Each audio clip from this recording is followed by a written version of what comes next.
Bien le bonjour, cette courte vidéo va vous démontrer comment effectuer une came et une tige poussoir grâce au simulateur Algodoo.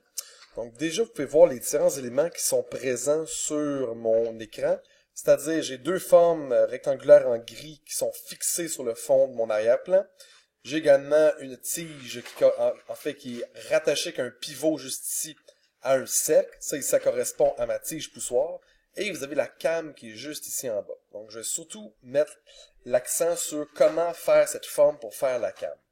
Donc, première chose que vous allez faire, vous allez prendre un cercle. Donc, à la taille, au rayon que vous désirez. Oups, je vais juste faire pause. Je vais revenir en arrière. Voilà.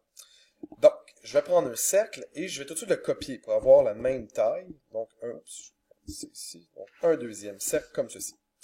Je vais prendre l'un des deux et que je vais l'allonger. Donc, je vais prendre l'option juste ici de pouvoir changer la forme et je vais l'allonger quelque peu comme ceci. Ensuite, ce que je vais faire, c'est que je vais aller le couper environ à la moitié ou bon, peu importe la forme que je désire. Donc, pour couper, on prend l'option qui est juste là. Si vous faites juste appuyer et étirer, vous allez faire une forme qui n'est pas tout à fait linéaire. Donc, ce que je vais faire, c'est que je vais appuyer sur CTRL et ensuite, je vais appuyer comme ça. Oups, une seconde. Alors, en fait, c'est Shift. C'est Shift plutôt que ne pas CTRL. Donc, je vais appuyer. Et je vais venir le couper. Moi, je vais faire un petit peu plus bas, comme ceci. Donc, j'appuie sur Shift. Je fais une ligne droite. Et maintenant, je vais venir la sélectionner. J'ai juste une des parties. Je vais venir la mettre vis-à-vis la première, comme ceci. Et je vais ensuite, toujours ayant cette partie-là qui est sélectionnée, je vais cliquer le bouton de droite sur ma souris. Je vais faire Opération géométrique. Et je vais faire Ajouter. Donc, qu'est-ce qui va arriver si je l'enlève? Mais j'ai ma nouvelle forme, donc de came. Ce que je vais faire par la suite, je vais venir rajouter donc mon pivot comme ceci, et je le mets vraiment décentré.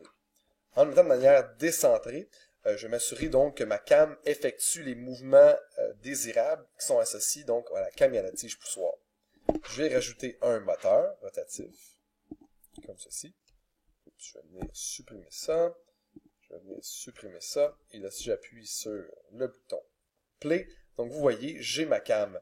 Donc, ce qu'il va vous rester à faire, donc, c'est la tige poussoir avec les différentes formes que vous pouvez voir juste là. Donc, voici pour la came et la tige poussoir.